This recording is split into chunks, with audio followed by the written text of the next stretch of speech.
This is Helsinki, Finland, modern capital of an ancient people, and 1952 host to the greatest of all athletic competitions, the Olympic Games. Here in the European Northlands of Scandinavia, a small, tough people puts out the carpet for the athletes of the world. No less than 67 nations are represented in this Olympics, from the one-man entry of little Luxembourg up to the huge squads of the United States and the Soviet Union. The Americans, including 80 servicemen, will compete against the athletic cream of 5 continents. It is the 5 continents that are symbolized by the interlocking circles of the official Olympic flag. The colors of the circles, blue, yellow, black, green, red, were chosen because at least one appears in every flag of the world. The visiting athletes travel without charge on Helsinki's trolleys.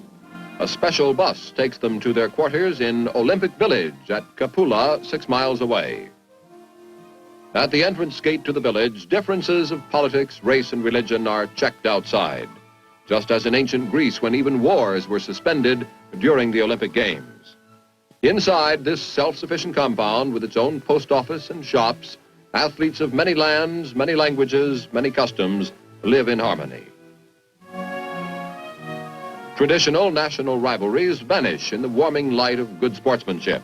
The camp restaurant is split up into 5 sections to accommodate the different eating habits of the main national groups. In Olympic Village, one man's ham sandwich is another man's shish kebab. The athletes lose no time getting down to business. Last-minute preparations before the games. Here, the unbeaten American crew from Annapolis carries its shell back from the water. Trained fingers wash down the light, delicately constructed boat. And here's a high-powered entry from the Army, America's military pentathlon team, getting the feel of the horses assigned to them for the 5,000-meter cross-country ride. The pentathlon is a grueling 5-sport competition limited to military personnel. Our squad, here brushing up on their épée fencing, will compete as a unit against other national entries and also for individual high-scoring medals. A third event in the pentathlon will be pistol shooting at 25 meters. The Americans clean their weapons before practice. Like our military entrants in boxing, track, and basketball, they were chosen in hotly contested all-Army competitions. They then had 60 days of special training at West Point under Lieutenant Gale F. Wilson, their coach. The pentathlon squad lines up on the pistol range. Lieutenant Frederick Denman of Highland Falls, New York. Captain Guy Troy of Pasagrille, Florida. PFC Thad MacArthur of Lewiston, Idaho. And Lieutenant Harlan Johnson, alternate of Urbana, Illinois.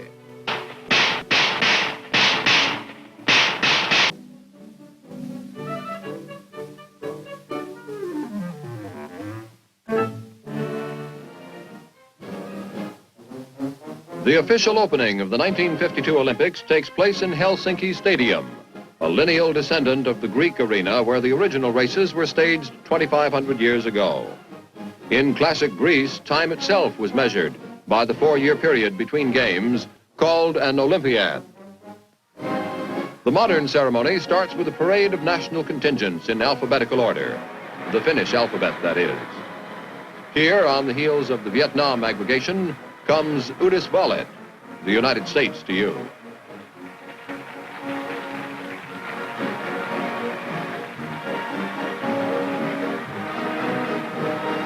Norman Armitage, veteran New York fencer, carries the stars and stripes as the crowd of 70,000 lets out a welcoming roar. On the scoreboard behind the marching delegations is the Olympic motto, Citius, Altius, Fortius. Faster, higher, stronger. The contestants march once around the stadium and then mass on the field before the tribune of honor. Now out of the past come the flying feet of Paavo Nurmi, Finland's 6-time winner of Olympic titles, bearing the torch that will light the Olympic flame. The torch has been carried northward across the face of Europe by relays of athletes, starting from Olympia in Greece, home of the first games in 776 BC. With the loping stride that gave him 4 gold medals at Stockholm in 1924, the great distance runner, who is now 55 years old, completes the circle around the track and lights the flame that will burn through the 16 days of the games. A 21-gun salute booming from the hills behind the stadium gives the signal for raising the Olympic flag. Doves, a symbol of peace, are released to fly above the stadium. It is a solemn moment, this proud acceptance of a heritage handed down from one of the world's great civilizations. The 1952 Olympic Games are on.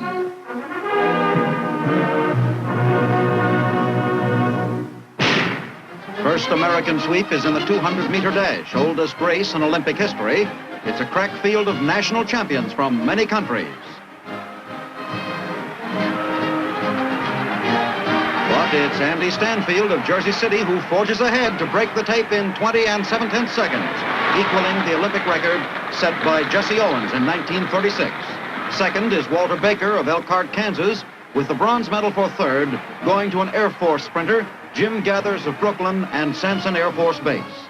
The 200-meter was the only event in the first 13 Olympic competitions. It was a single length of the track at Old Olympia, a distance known as a stade, from which our word stadium is derived.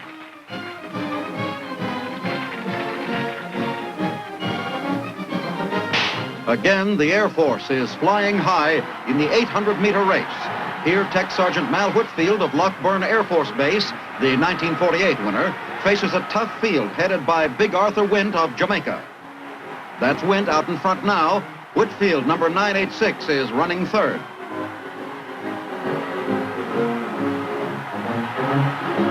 With 220 yards to go, the huge Jamaican is still out in front when the Korean veteran makes his bid. Whitfield takes the lead, but can he hold it? From the stands, it looks as though the giant strides of the Jamaican will have to cut Whitfield down.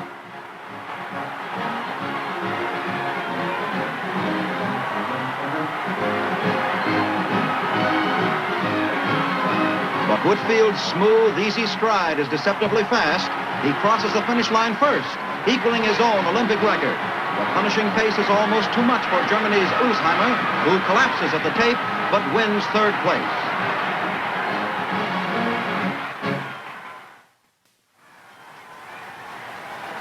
Here is the moment of an athlete's dream, the salute to Olympic victory. In classic days, Olympic champions were immortalized in statues. Today, the first 3 winners mount a victory platform while the flags of their countries are raised. Other early point scorers were the Army's Jerry Biffle, Marine Bill Miller, Naval Lieutenant Ken Wiesner, and Army Lieutenant Walt Ashbaugh. Americans dominate the decathlon, topped by California's Bob Mathias, world title holder and winner at London 4 years ago. Mathias is trailed by his teammates, Milton Campbell on the left, 18-year-old New Jersey sensation, and Floyd Simmons of Los Angeles. The decathlon is a back-breaking 10-event competition involving various trials in running, jumping, and throwing. Simmons, a consistent scorer, picks up a 4th place in the broad jump. The speed that gave Campbell first place at 100 meters is evident as he jumps. And now the incomparable Mathias, chalking up a few points for 6th in the jump as he saves his main effort for the later events. Young Campbell, after nosing out Mathias in the hurdles and taking 2nd in the shot put, comes a cropper at 11 odd feet in the pole vault when his 200 pounds of beef come crashing down on his right shoulder.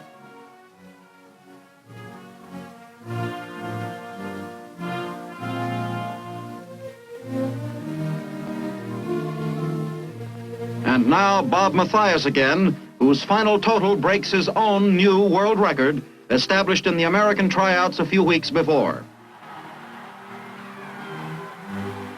American brilliance in track has so far been matched by Soviet victories in gymnastics and women's events. Now, teams of the 2 big powers meet head-on in the finals of the 8-oared crew race. The unbeaten Navy crew, stroked by Ed Stevens Jr., is never seriously threatened after they fight off an early Soviet challenge.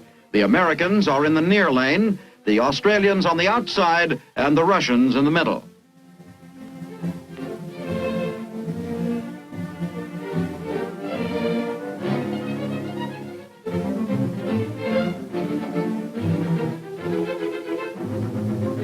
The steady, controlled beat of the Navy leaves open water behind as they skim past the Finnish flag.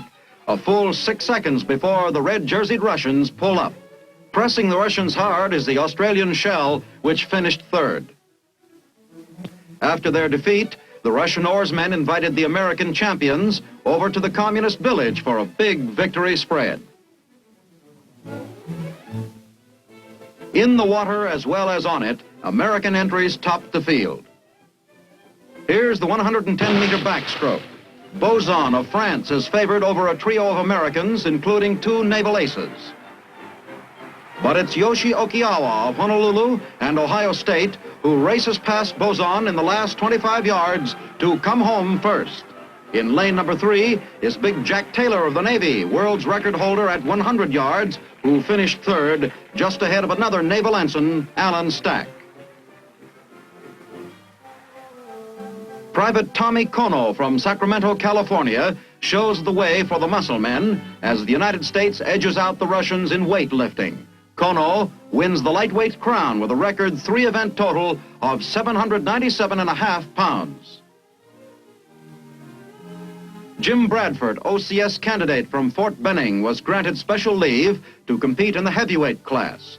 He placed second, enabling the U.S. to outscore the Russians by a single point in the weights. And here's the big show for the Army, the wind-up of the all-military pentathlon with competitions in cross-country and swimming, the fencing, pistol, and cavalry contests having already been decided. The men run against a stopwatch rather than against each other, leaving at 1-minute intervals. Fred Denman, high scorer of the American squad, starts his trek around the 2.5-mile lake. Denman, a lieutenant in the Signal Corps, was a football and lacrosse man at West Point. The pentathlon arouses keen interest among Army men of the various nations. Off to a fast start is Captain Guy Troy, another West Pointer whose sports were lacrosse, track, and fencing. In distance running, the Finns and Central Europeans have traditionally made strong showings. Here comes Denman.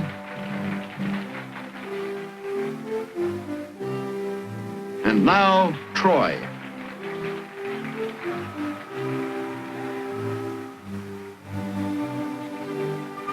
Up to here, it looks like a Finnish or Hungarian victory in the cross-country. But PFC Thad MacArthur, the third American, pulls one of the surprises of the games by steaming in with the best time of the whole pack. One big salute for Private MacArthur. Here's MacArthur again, picking up a third place for the American pentathlon team in swimming. The 23-year-old Ordnance Corpsman is holder of the first Army titles in swimming and steeplechase. Hitting the water nearest the camera is Captain Troy, already a high scorer in riding and shooting. Alongside him swims a red-capped Russian.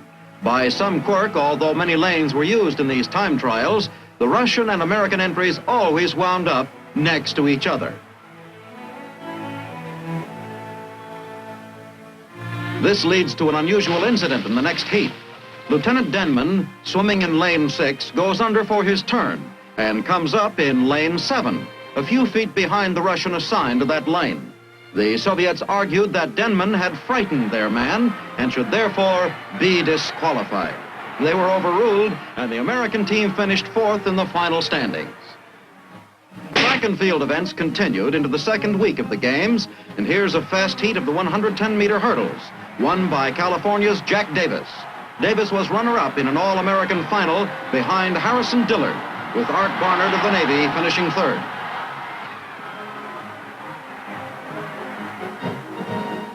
Climax of the track events is the Grueling Marathon Run, 26 miles across the Choppy hills of Finland. This event commemorates the fabulous exploit of the Greek warrior Phidippides, who in 490 BC ran from the Marathon battlefield to Athens to report the victory of the Greek troops over the invading Persians. While youth is considered an asset for most sports events, the modern marathon is recommended only to men above 30 whose hearts have developed sufficient strength to resist the terrible strain. A barefoot Pakistani runner goes ahead as they round the track for the opening lap.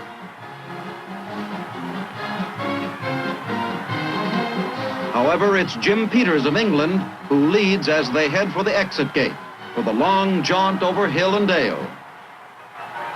While the marathoners are out, the crowd gets a breather with the finals of the 10,000-meter walk.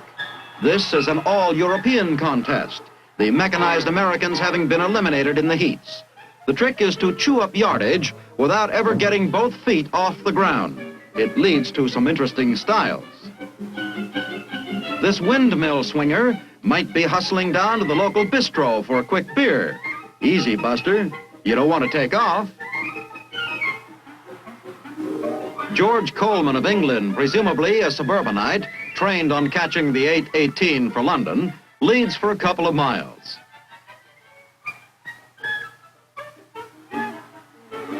But once Mikkelson of Sweden takes over, he's never headed.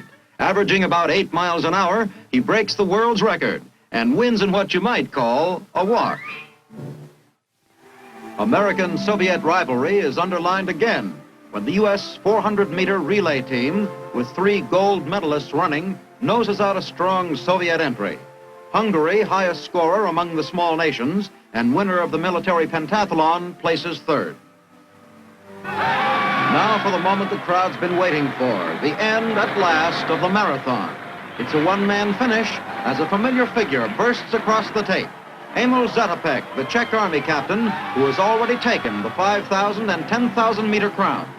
The incredible Zatopek has smashed the world's record by 6 minutes to join Nurmi and Jesse Owens in the ranks of modern Olympic immortals.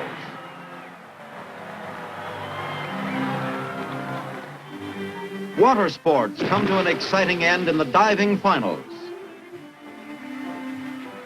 Pat McCormick of the United States sweeps the board in the women's competition, taking both the platform and springboard events.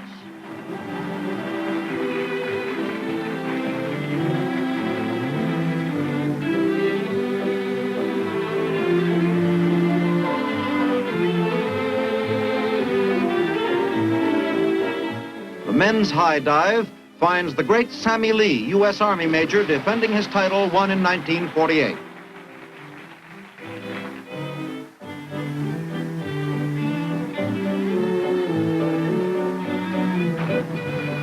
The little doctor from San Fresno is in superb form, but he gets stiff competition from Joaquin Capilla of Mexico.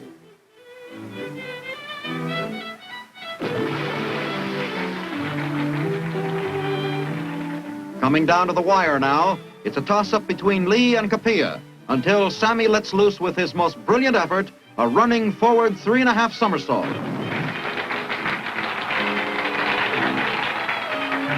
The judges' scorecards go up, registering the highest total awarded to any single dive in the competition. And Sammy Lee, whose parents were born in Korea, becomes the first 2-time winner in Olympic diving history.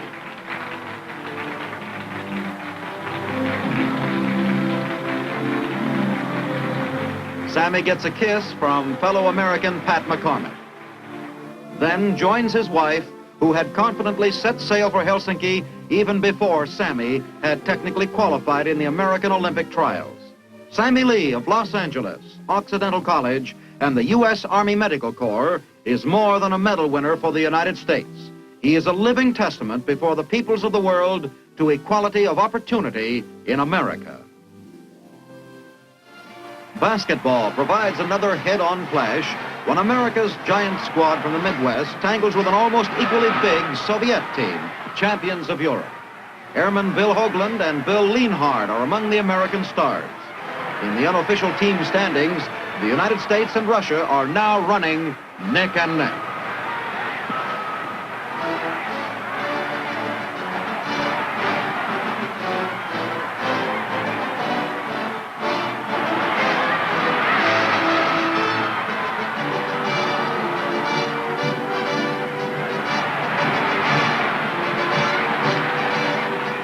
The scoreboard soon begins to reflect the margin of American superiority.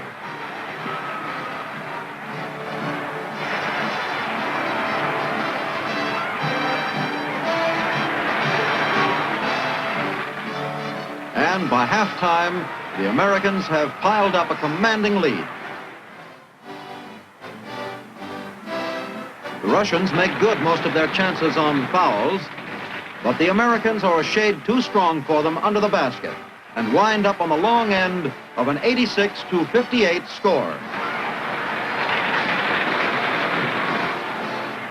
Although defeated, the Russians were not eliminated, as no other team in the competition was able to beat them. They got another crack at the Americans in the finals, but again were outmaneuvered 36-25 in a battle of defensive tactics. Thus, American basketeers retained their record of never having been beaten in Olympic competition. With the games almost over, the unofficial team race between America and Russia was so close that leadership depended on which newspaper you read. Boxing, with its 10 championships, could provide the decisive margin. American Corporal Bobby Bickle makes the bid for the United States in the lightweight class. Bickle, number 284, draws a tough opponent in Bolognese of Italy. After a moment of sparring, they open up. The Italian has the edge in the first exchange. There's a sharp scuffle, and Bolognese hits the deck. Bickle crosses to a neutral corner while Bolognese takes a count on one knee. The Italian comes up swinging.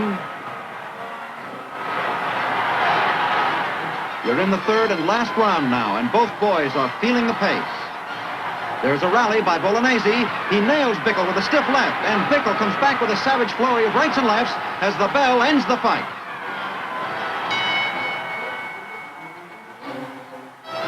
It's a split decision. One judge votes for Corporal Bickle, but the other two pick Bolognese, who goes on to win the lightweight crown. In the finals of the light welterweight class, it's Charlie Adkins of Gary, Indiana in white top against Viktor Mednov of Russia. This one will have a direct bearing on the team standings. It's a jolting, savage battle for this first round, with Adkins throwing hooks and uppercuts at close quarters and Mednov standing his ground.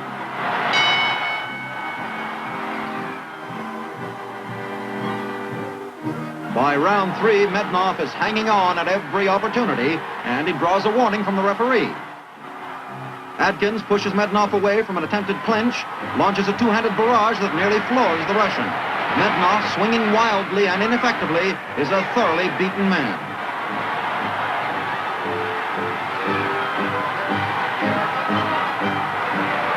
Adkins' victory gives America its second gold medal in boxing. Two more follow, and then the concluding heavyweight final is up to Big Ed Sanders. Sanders, a seaman recruit at the San Diego Training Center, has steamrollered all opposition so far. Now he meets Ingemar Johansson of Sweden. It's a slow start, and Johansson shows no interest in making it any faster. Sanders stalks him, but the Swedish heavyweight dances away. Johansson hugs those ropes, then he hugs Sanders.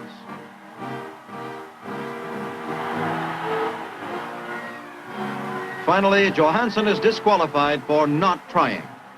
Sanders is later awarded a special trophy from the Navy, honoring him for reflecting outstanding credit on the service.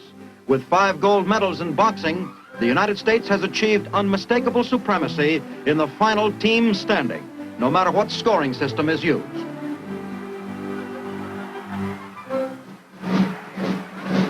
The thrills of competition are over for this Olympiad. The games wind up in a concluding ceremony led off, as was the opening, by a parade of athletes. Now only 2 men are in each national group as the line threads its way across the field. On the scoreboard is the Olympic reminder that a noble combat, not conquest, is the theme of the games. Finnish military drummers beat out a sonorous roll as the games are formally closed. The American team will be taking home 40 individual gold medals, besides the team championships in crew and basketball. In track and field alone, the Americans broke or tied 11 records. Carefully, the Olympic flag is lowered to the ground. The United States team, and especially its service members, is performed magnificently in competition, and won new friends by its outstanding sportsmanship. But even beyond that, in the words of an Olympic program note, something has been attained in these games to which we must all hold fast. With the Olympic flag showing the way, the athletes file out of the stadium. Meet again, they hope, in Australia in 1956.